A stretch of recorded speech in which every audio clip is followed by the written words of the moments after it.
Welcome to another edition of After Schools with Mr. Steve. Man, I got a special guest today. Now, you guys know I'm a diehard 49ers fan, so I'm going to give a proper introduction to this man. I'm going to put this guy up here, up with Quentin Patton. I'm going to put him up there with Kendrick Bourne, and I'm going to put him up there with Merton Hanks. The reason why I'm using those three 49ers is because this guy right here used to get hype. I've never seen somebody get hype like this. Kickoff time, they had the Tony Montana playing, and they made you want to run through a wall. So we got Mr. Anthony Booby Dixon. Welcome to the show, man. Hey, man, appreciate you for having me, dog. Yeah. So, like I said, this show is strictly for kids. So I'm gonna ask you a lot of questions. We'll talk a little bit about your history. Will be some advice for the kids and different things like that. So I know you were born in Mississippi, Jackson, Mississippi. Jackson, Mississippi. All right, my family's from Starksville, Mississippi. Hey, so that's where I went to college, Mississippi State. Mississippi State. We're gonna get right into that. So, growing up in high school, what made you want to play football?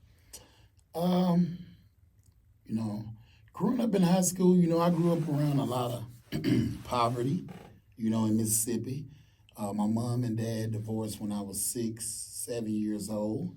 So, I was in there with 3 other brothers, single mom, 4 boys. So, man, I had to kind of grow up early and become that guy, become a man, early and kind of take that flag and kind of run with it. I knew my other brothers was watching me. I knew I was pretty good at football. I was pretty good at baseball as well. But, I was just going to go hard at both and just try to, make my situation better. You know how it go. Find a way about the hood. You know what I'm saying? Find a way about your situation. That's what it was. All right, so growing up in Mississippi, growing up with single mom, why did you choose Mississippi State? Well, why did I choose Mississippi State? I'm a homegrown talent.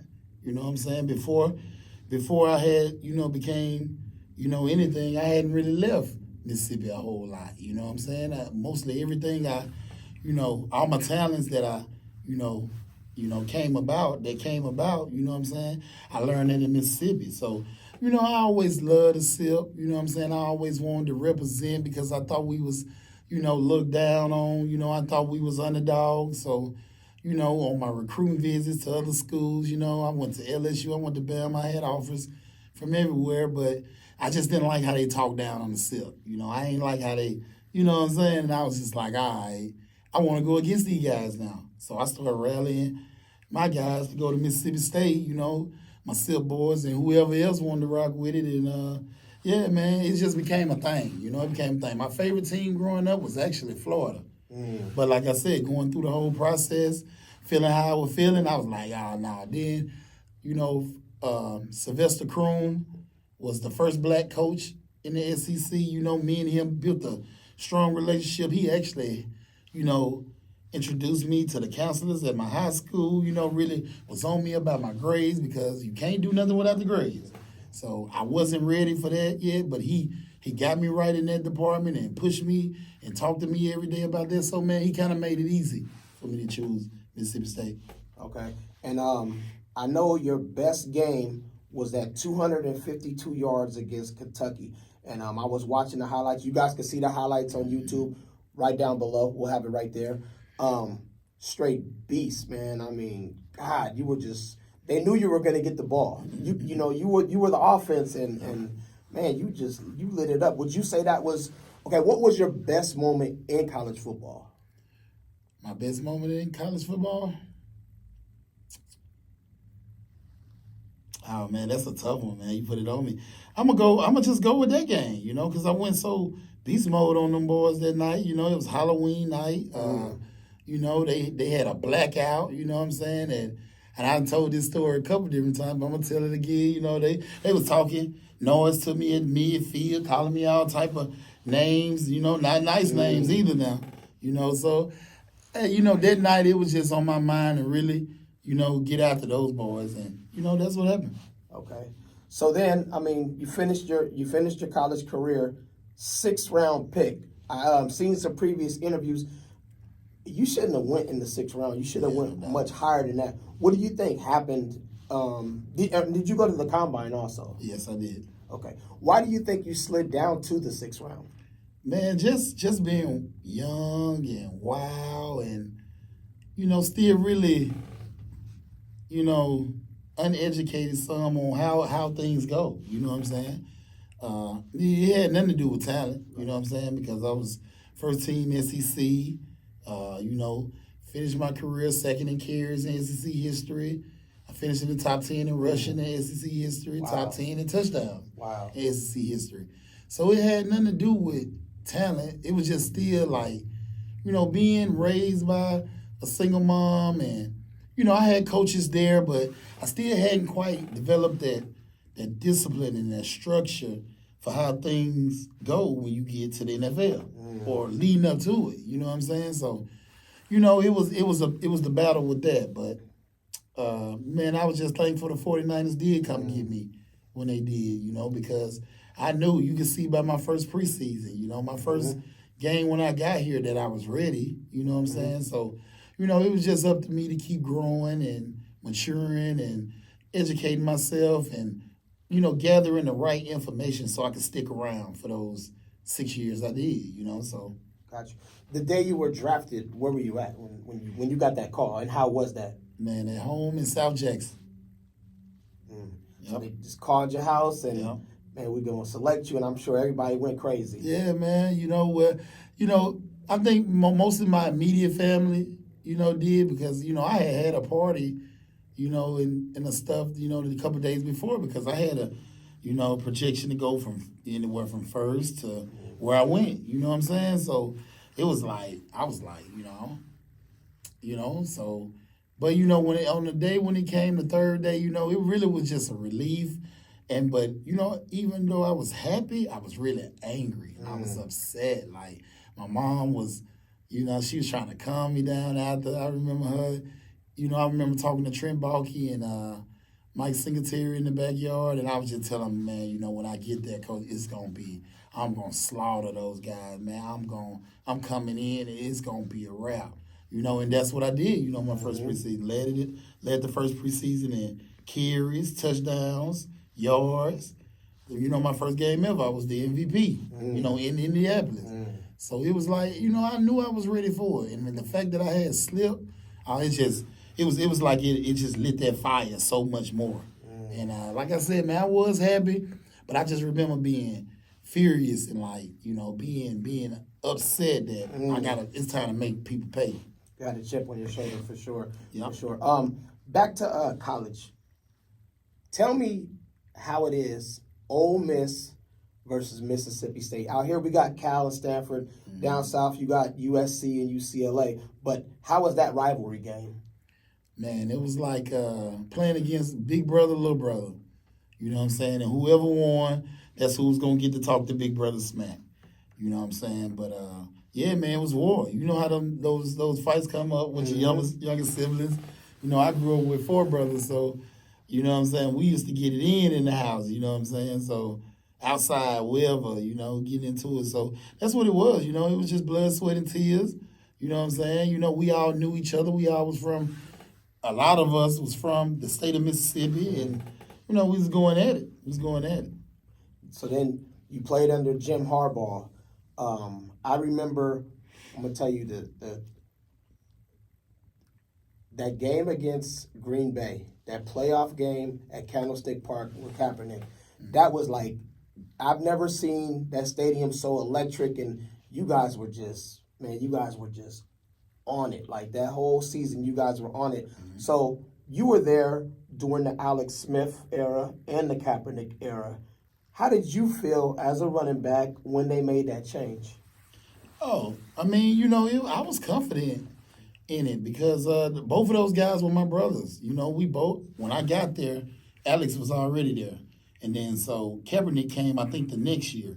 So I spent 4 years with Alex, 3 with Kaepernick, and it was like, you build that brotherhood, you know what I'm saying? And so I had confidence in both of them. I spent time on the practice squad with both of them, time on the first team, offense, we out there battling together. We got to be on the same page. So, I knew both guys was capable. Alex was playing his butt off. I hate that he got injured, but that opened the door for Cap. And we all knew on the practice squad when Cap first got there that he was going to, go up, you know what I'm saying? Because he was throwing bullets.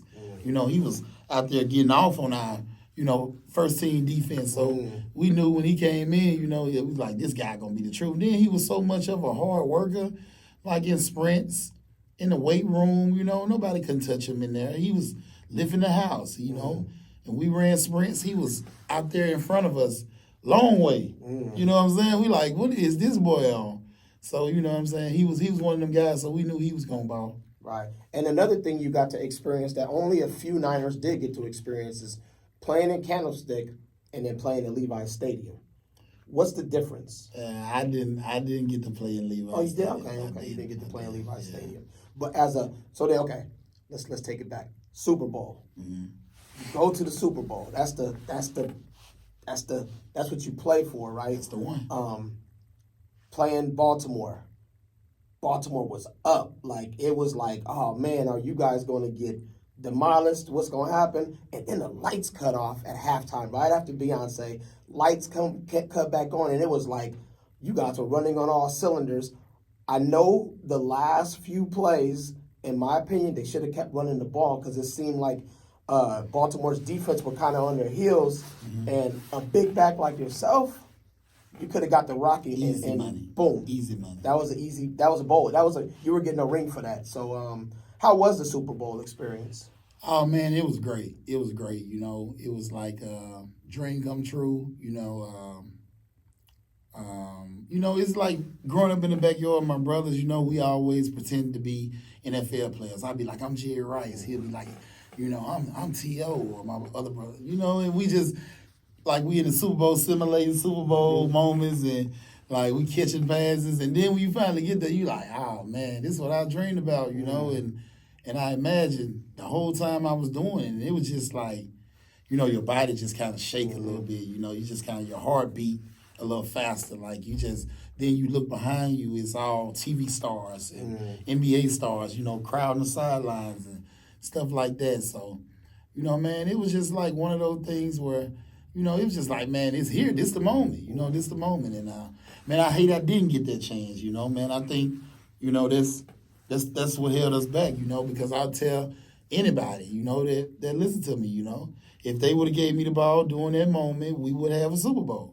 And I really truly believe that because, if you look at my resume, you look at the things I did, I was a goal line banger. I was a guy that fell forward, on more than half my carries, more than 75% of my carries. It wasn't no knocking me back. So, it was one of those moments where I kind of felt like Marshawn Lynch a little bit leaving the field. Like, why I didn't get my shot, you know what I'm saying? So, it was things like that. But, man, just the overall experience, getting there, being able to check it off, even though it didn't go the way I wanted to go, man, I think it was a great accomplishment, man. And somebody that came from, the depths that I came from, I feel pretty good about it. Got you. So then, all right, Super Bowl year's over. You made a decision to sign with Buffalo, right? Mm-hmm. So what went into that decision, and was it a hard decision to make? Oh man, it was so hard, you know what I'm saying? Because that meant I had to leave the Bay Area. That meant I had to get away from the 49ers and my guys, my long, the team that I wanted to play for my whole career. I grew up a 49er fan. I love watching Jerry Rice. I love the red and gold, you know what I'm saying? I love the uniform. So I grew up, rooting for the 49ers. But, being older and getting to that point, I started to understand that it was a business.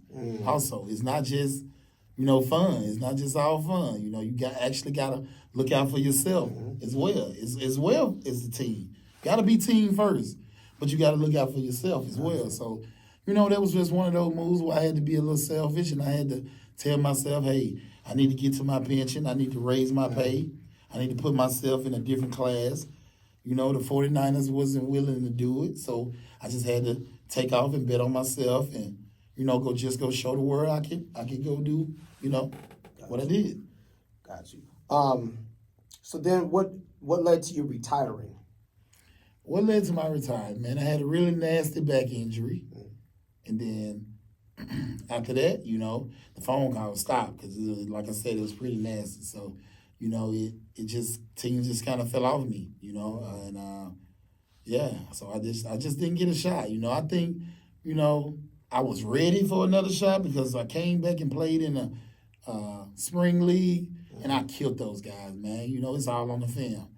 I killed those guys, but for some reason, they didn't give me my shot, and for some people it happened like that.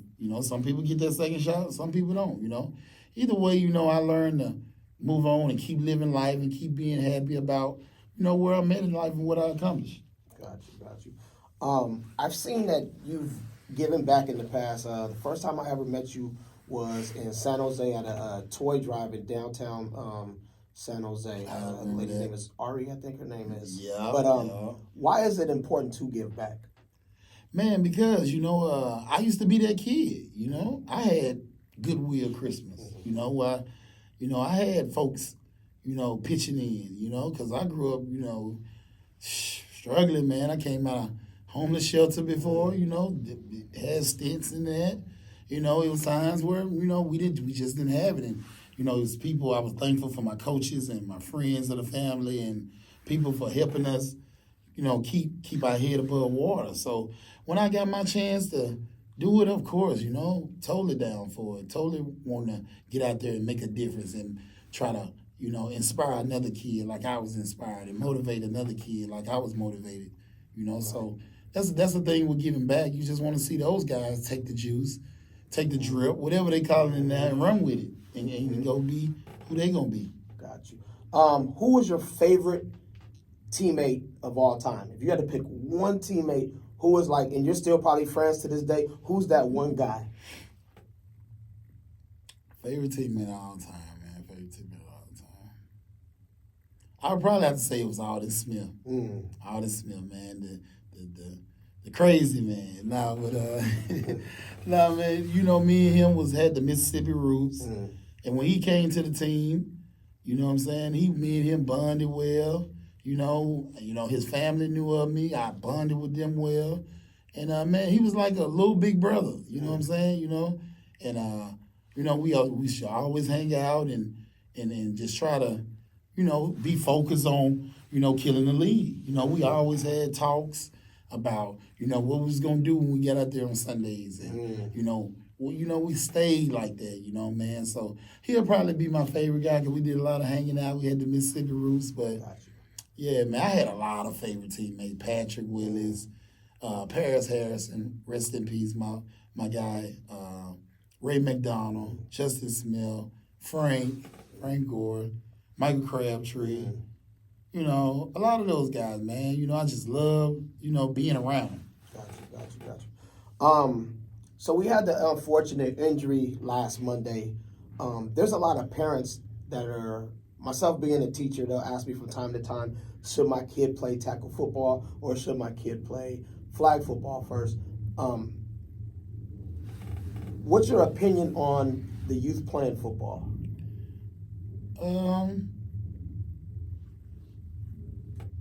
Man, I kind of struggle back and forth with that because it's so rough out there, man. It's so rough out there. And I just hate to see them babies get hurt young like that. But at the same time, man, if they asking you to do it, if they got the passion and the fire for it right now, then, let them go. You know what I'm saying? Because that could ultimately put them on another level when they get around, high school or college, or, when they get the bigger youth leagues, So if they got the passion to do it, I say let them do it. But if you can find ways around it, just training them up or just, maybe a little flag, I say that's a good route too. Because like I say, it's a dangerous sport, man. And I think, they should want to preserve those bodies for when they get a little older. Now, it's time to put it all on the line. You know what I'm saying? Because at the same time, I wouldn't change nothing. I would do it again. You know, even though I suffered a major injury and got hurt, and it kind of cost me my career, I still do it again if they gave me another chance. So, you know, most of the kids, they still gonna do it. So, you know, but I would just try to help guide them the best way. Like, you know, just think of different ways to do it. They don't have to get out there with the helmet and the pads just so early, the first chance they can. You know, get them in there slowly. Make sure they know the rules, all the rules of the game. Make sure they know, make sure they got footwork, you know. Make sure they got some type of talent. Just don't throw them out there. Just throw them out there like you going to play football because you big. But he don't know nothing. You know what I'm saying? So it's just about getting them the right information and making sure they ready. If they ready, get them out there. If they not, then teach them up first, you know. Coach them up first. Make sure they ready. Right. And I mean, I tell the kids all the time, you can't play football without grades. So how important is it for the kids to have an education? Man, it's so important because I wasn't even going to make it to college, you know, because, you know, I wasn't taking it serious enough in school. You know, I was, you know, thinking that my talent was going to carry me. And which it was for a long while, you know. It had me, you know, going places I never thought I'd be going at the time, you know, because I was playing AAU basketball, AAU baseball, AAU, you know, football, whatever, you know, and I was doing a lot of traveling. But when it came down to qualify for college, it's a whole different story. Now you got the clearinghouse. Now you got the ACT, you know what I'm saying, which I knew nothing about. You know, my mom and dad hadn't went to college, so it wasn't really just pushing it in my face every day. But that's the thing that, you know, I love the most about Coach Kroom, you know, because he came to my high school and he used to come visit a lot, and he used to push that on me. That was his number one thing. A lot of coaches sent letters. Yeah, they talked to me after games about how the game was, invite me up to games. But they wasn't all just like, hey, did you go to the counselor's office? Did you go take the ACT? Did you know what I'm saying, how this looking in this class? It wasn't all that all the time. So, man, you know, you just got to get around the people that's going to push you in that direction because they know what's up. You know what I'm saying? Because they know you got to have those grades if you want to play and continue to keep excelling and you know, elevating. Right. Speaking of when you were homeless, I've taught a few kids over the years that had that same problem. How important do you feel that teachers should be somebody to motivate kids? Oh, yeah, no doubt. A lot of it was my teachers and coaches. You know what I'm saying? It was a lot of them, you know, having faith in me when I didn't even have faith in myself and my situation. You know what I'm saying? Them seeing something in me because, you know, there were days I would come to school down, you know, energy down because I just dealing with so much at home. But it would be my teachers telling me, you know, oh, you so good at this, or oh, you just need to apply yourself, or my coach is telling me you got all the talent in the world. You just need to stay focused and, you know, be consistent and, you know, keep getting better. So it was things like that that helped me through those rough times and, you know, helped me stay focused because, you know, my mom, you know, she would be out sometimes, you know, working so hard. Then she come home, she sleep, you know, so she couldn't always push that motivation in me. It was the neighborhood. It was people around me. It was my school. It was, you know, stuff like that. All right. A few more questions. If you could do it all over again, what's one thing that you would change? If you could change anything, looking back at your career, it could be college to the pros. If you could do one thing all over again, what would that one thing be? If I could do one thing all over again? If you could start all over again and you could change one thing, what would that one thing be?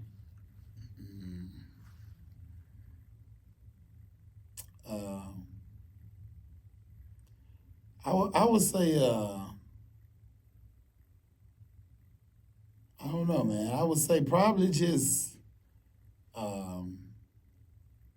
acquiring more discipline earlier than what I did. You know, like I learned a lot of things from trial and error. I learned a lot of things messing up, doing it wrong, and then getting it right. You know, I just wish I would have been able to discipline myself at a younger age and research more information so I know the do's and don'ts because like when you get to certain levels, You know, it's just certain things that you're gonna get punished for if you go about it the wrong way. You know what I'm saying? So it's like, you know, just learning that earlier that no, I really need to stay disciplined here, or I really need to, you know, be disciplined there and not be so wild and crazy, you know what I'm saying, or not be so, you know, just loose. You know what I'm saying? And I think that would have helped me even, you know, more because, you know, that's what it's about. You know, if you're not disciplined when you playing pro sports, or you're not consistent when you playing pro sports, you're not gonna make it. You know, you just not. You're just not. If you think you're gonna be able to wild out and do whatever you want and say whatever you want, then you got the wrong ideal about it. You know, you really have to have discipline. You really have to kind of, you know, sometimes just kind of sit back, you know, and wait your turn to do certain things. You know what I'm saying? Because, you know, it's a great opportunity to get. You know what I'm saying? So you don't want to mess it up because you didn't want to be this man, or this day you want to act bad with the bros or the girls because everybody else was doing it. But, you know, everybody else might not have the same potential that you got. So you got to learn how to distance yourself and separate yourself from certain individuals or certain groups because, you know, they're just not going where you going. You know what I'm saying? So, you know, that was the one thing. And I think I was pretty good at that because I died some pretty tough situations. You know, I lost some friends coming up, you know, at young. But, you know, I think I was able to do it, you know, good enough coming up to set myself up. But I think that's the challenge with kids these days, knowing who to put themselves around, knowing who got the best interests, knowing who want to see them, you know, excel to the highest. So, yeah, just be around the people that's showing some discipline or holding you accountable or holding you responsible, because them the people that's going to make sure you get where you need to go. Okay. Now, you're retired, so what's the future look like for Booby Dixon? What do you got going on? It's lit, man. It's lit, man. I'm still so full of life, man. I'm still happy to be here, man. I'm still doing stuff I never done before, experiencing moments I never experienced before. Now I just kind of get to sit back and, you know, be a fan sometimes, and just now I ain't got to get up every day and put it on the line and go out there and claw and fight it. That feels good, but I also some days I wish I could, you know, because you should never lose that you know, that beast. You know, once you become that, that's pretty much who you is. You know, I just kind of now have to just put it to the side some days, but yeah, man, you never miss playing the game. You never miss wanting to get into the action. But now, man, I get into, you know, like, I'm trying to get into trucking. You know, I kind of want to try that because I got some homeboys that's doing that, that's really excelling in that business. I've been doing the personal training. I've been loving that. I've been coaching at my high school these last 5 years in Mississippi. Been loving that. You know, a lot of my guys signed scholarships and going off to bigger places, so I'm proud of that. You know, man, I'm just kind of still just moving and grooving, you know, trying to get into different stuff, trying to experience, you know, different places, and just keep on living, man. Keep on living. You know, life to me is about living and enjoying the moment. So that's what I'm doing. Okay. All right, this last segment is sponsored by underwear, and this is called Kids Corner. So I'm going to present you with an official underwear hoodie, and this is yours, man. Yes, sir. Appreciate it. You got to put on your underwear before you put on your clothes, so I'm just letting you know that. Hey. So with Kids Corner, these are a few questions asked by kids, all right? Number one, what is your favorite cereal? I'll probably say Frosted Flakes or Cinnamon Toast Crunch, Apple Jacks, Lucky Charms, let's see, Cocoa Puffs. Love Cocoa Puffs. But, you know, Frosted Flakes probably take the because I just usually always love Tony the Tiger. You know? Then he'd be like, "You're great, damn great." Yeah. I'm like, "Yeah, Tony, you're right. Let's be great today." Yeah. You know what I'm saying?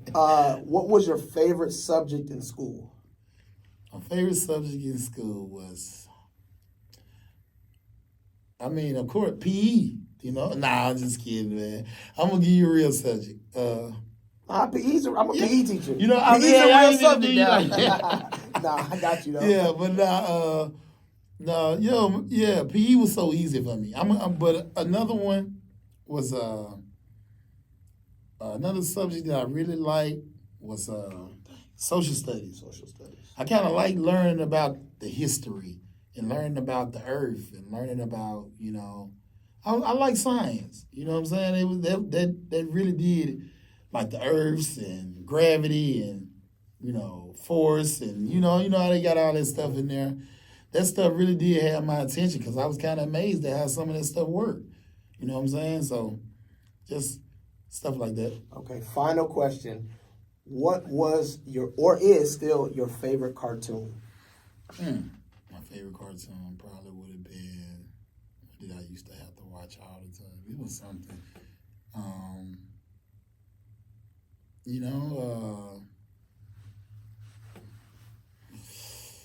I was a big Power Rangers guy. I was a big Ninja Turtles guy. I was a big was it Planet World, Captain Planet, something like that.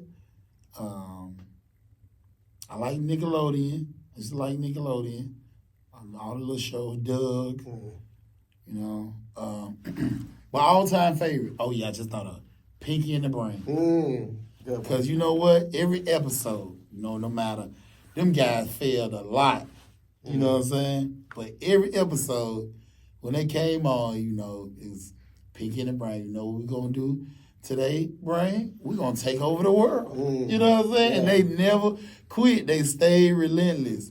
And I think that was something that's how I was. You know, I had dreams to be an NFL football player and, you know, buy my mom a house, you know, and, you know, move her out the hood and stuff like that. And I did that stuff, you know, because I stayed relentless. And it was just them, man. I just think they were so funny because they failed so much, but every morning they still woke up with the same attitude. And, you know, Pinky in there still playing and Brain in there still playing and like, this is how we're going to do it. And they went and tried to do it. Got you. Well, I mean, it was a pleasure talking to you. And what we're going to do, too, is in the comments below, I'm going to pick 4 of you guys, and I'll send you a signed autograph by Mr. Dixon. Appreciate you guys checking out the After School with Mr. Steve. And once again, thank you so much, man. I really appreciate you. I had a blast. All right. Yes, sir. All right, you guys, stay blessed.